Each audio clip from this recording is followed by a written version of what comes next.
Slimes are a super useful mob in Minecraft, but they can be hard to find, so I'll show you everything about them and how to build a slime farm in this guide. So of course, the first question would be, where do you actually find slimes? These are definitely not your most regular hostile mob, and they're not just found everywhere. Well, there's two different ways that slimes can spawn in Minecraft. The first one is on the surface of the overworld, but this just can't be any biome in Minecraft tonight. It actually has to be one of two biomes, and really only one biome, that is the swamp, which is actually fairly rare and has been made even more rare with the past few updates. This is one of the best places to find slimes in the game, and that's because between Y51 and Y69, slimes can spawn super frequently across this biome. Slimes can spawn in light level 7 or lower, but the lower the light level is, the higher chance of them spawning, and also the stage of the moon affects it, so the new moon you have literally no slimes, and at the full moon you have a ton. But there is another biome that these can generate in, and that is the mangrove swamp. But the slimes are so incredibly rare to be found in the mangrove swamp, it is totally not worthwhile in the slightest to even attempt to farm slimes in this biome. However, there is another method of which slimes can spawn in the game, and it doesn't have to do with swamps and mangrove swamps, it's the things called slime chunks. Now, what is a slime chunk and how do you find it? Well, for that we want to use chunkbase.com,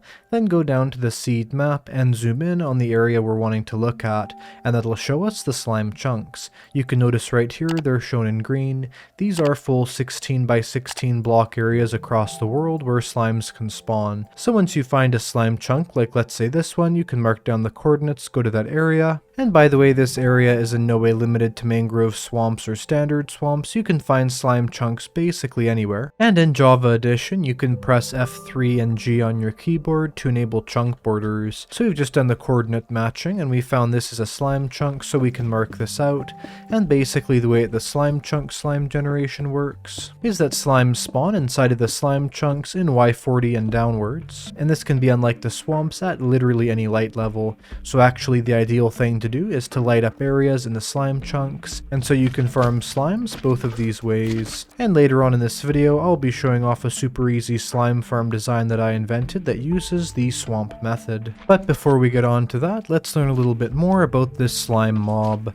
Slimes will naturally generate in three sizes. The first one is the large slime, which looks like this. Whenever you kill a slime, it'll drop up to 4 slimes of a smaller size. This, for example, dropped 3 medium-sized slimes. Now, giant slimes as well as medium-sized slimes can hurt you. However, if we hit these medium-sized slimes, they then turn into up to 4 of the baby slimes or the small slimes, and those slimes cannot actually hurt you. You do not get any slime balls from any size of slime unless it's the baby slimes. And so what you need to do is, once you get to this stage, ideally with a looting sword, hit all of those slimes individually, and of course the overall health and attack damage values of the slime is just made less and less the smaller it is. However, something really crazy is that although the slimes of course can only generate in the world in those large, medium, and small sizes, they can with commands be summoned in at much larger sizes. This can be done by summoning a slime and then specifying its size. So for instance, a size of 25 would give us an incredibly deadly and incredibly large slime, as you can see right there. These are literal giant slimes, and they have hundreds and hundreds of HP, health, and attack damage. Now once you've finished a long night of hunting slimes and you have quite a few slime balls, what are all the uses for slime balls inside of Minecraft? Well, the first big use is crafting 9 slime balls into a slime block. Slime blocks are really cool and also useful items because they're incredibly unique in their abilities. So for example, they can actually be used to make trampolines, as you can see right here, but as well as that, they're broken instantly, so you can place down a whole bunch of slime blocks as, let's say, scaffolding for a build project, and then when you're done, simply hold down left click or whatever button you use to break things, and you can just clear those all out instantly. Now you can always craft slime blocks back into slime balls as well, so they're not like that permanently. And if you take a piston and also put slime balls in the crafting recipe on top of it in a shaped recipe, is those will turn into sticky pistons. Now sticky pistons, if powered by redstone, can push but also pull blocks. With something like this, right now the door is closed, we flick the lever and that door is now open. Also, because of the unique trampoline effect of the slime block, you can use them to MLG jump. Just be aware, if you press shift when you're jumping on top of a slime block, then its bouncing ability will not be there. So for instance right here, if we run and jump while crouching, we'll actually land on that not jumping up and also take fall damage. If you have a ton of string from spider hunting, and you place it inside of the crafting grid in this shape with slime balls right here, that will craft you leads. So that's 4 string and 1 slime ball into 2 leads. Frogs, which are found in the mangrove swamp as well as the standard swamp, are bred with slime balls as that's their only breeding food. And so if you want to get yourself a good supply of frogs in Minecraft, it's actually required that you have a good source of slime balls as well. Funny enough too, frogs will actually eat baby slimes, converting each baby slime into 1 slime ball, but they will not even attempt to eat the medium or large sized slime. Also very rarely from the sickly panda you can have the drop of the slime ball. Anyway, that's basically everything about slimes, on to how to build this automatic slime farm. Now I invented this slime farm design, but there may be a couple ones that are fairly similar. The basic way it works is that you'll AFK all the way up at the top of this scaffolding underneath this small platform protecting you from phantoms, and that'll mean that hostile mobs can only spawn in this very small area right in the farm. And so the only mob that can spawn in here are slimes, and they'll spawn into the game, and then anything inside of this circular area will be attracted towards that iron golem. They'll walk towards it, and they'll literally just run right directly into this fire, and the drops on top of those campfires are collected by this hopper minecart and are unloaded into the storage chest right here, and this farm will generate well over 2,000 slime balls an hour, which I think is pretty good considering the fact of how easy it is, and you don't even have to find a slime chunk. So the first step is to find any swamp biome that you can that just has a decently flat area in it. So I think for this one we're going to build it in this wide open area here. The more water there is around, the better, as it means there's even less you have to place down torches for. You'll need a little bit under 24 stacks of slabs of any single type you want. You also need 2 stacks and 8 of any building block you want that's solid, as well as that an additional 4 stacks and 8 of any other building block you want, but this has to be solid, and I'm going to be using tinted glass for this just because it looks really cool, and then we can actually observe the farm working, but it's definitely not a requirement. You could also just use something like cobblestone blocks if you want. Then 2 stacks of scaffolding, 36 powered rails, 13 standard rails, 49 soul campfires, although you can also use magma blocks if you want, they just don't work quite as well, or you could even use standard campfires. Then about 2 stacks of torches, but it's not that important, about half a stack of redstone torches, 16 fences, a carved pumpkin, and 4 blocks of iron for that 1 iron golem, and by the way the iron golem does not get hurt, so there's no need to replace that iron golem occasionally. Also an additional 13 slabs, 2 chests, a redstone repeater, a minecart with hopper, a redstone comparator, and another hopper. Plus I would suggest some more chests and hoppers if you want to expand the size of the storage system. Basically mark out where the center of your farm will be, then just go around it and break any of the oak trees that are here. This shouldn't take very long. Just clear out a couple of them so that basically our workspace is a little bit clearer. And there we go, that was pretty simple. Again, just destroy a couple of the surrounding trees. Now once we've done that, you want to get out a bunch of these slabs and also some scaffolding temporarily. Now start by basically placing the scaffolding upward and then going on top of it, looking at your F3 screen and finding the level where our Y level is at 69, or on the targeted block, the block below our feet is 68. And then we can place our first slab, so we'll place it right there. And again, the level should be 69, 68 at our feet here. Then from this block, go out about 10 blocks this direction. And then from this block, we want to place 3 blocks this direction and 3 blocks this direction to start making a giant circle. Then go down 1 and go 3 blocks this way, then down 1, 2 blocks this way, then we're going to go 4 blocks, so 1, 2, 3 right here, and then 4, and from there again we'll go 2, so 2 like this, and then 3 over, and then again over 1, and we'll do 7, so that's 3, 4, 5, 6, 7, and we'll do 3 again, and then 2, basically just making this into a giant circle, where the pattern goes 4 blocks diagonally, then 2 blocks this direction, then 3 blocks again, and then 7 blocks along this long area. And we now have this big circle that we've made. This is going to be the main platform for the farm. What we're going to want to do is from this one edge, start by making a giant X. So we're going to do that by putting a line across the entire center, and that'll cut this into 2 equal halves, then go over here and make a line from this center part as well. And this entire space is now split into even quarters. Alright, now from the center, we want to break this central piece, and then also 3 pieces from the edge, so like that. This is going to be the chamber where the slimes fall down into,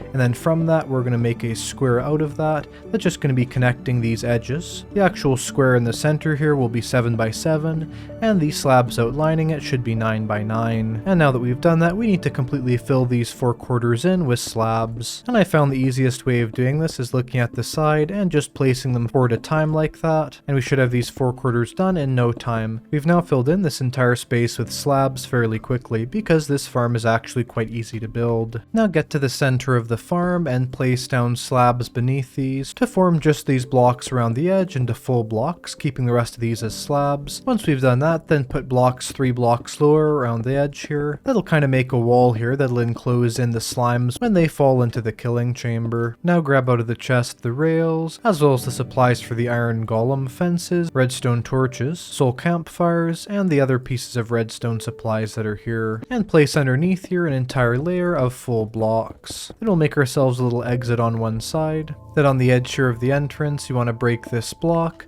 and also right next to it put down a double chest, and we can break this one block here.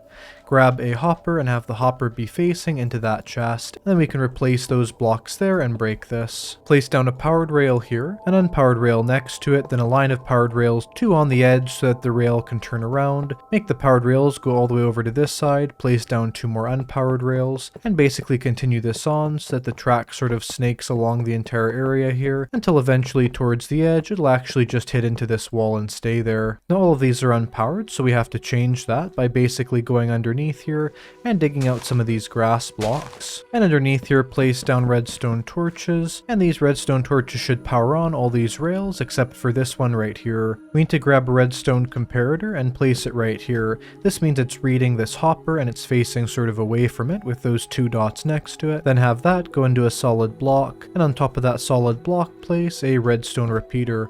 Off of the redstone repeater place another solid block, and underneath that place a redstone torch. What this will do is that if we have items inside this minecart with hopper, and the hopper goes over here, this rail is going to turn off while it's unloading, but once it's done unloading it'll power on again, putting it back onto the track to look for any more items to pick up. Then it'll head back the other way and deposit them. And so that's the entire minecart system there.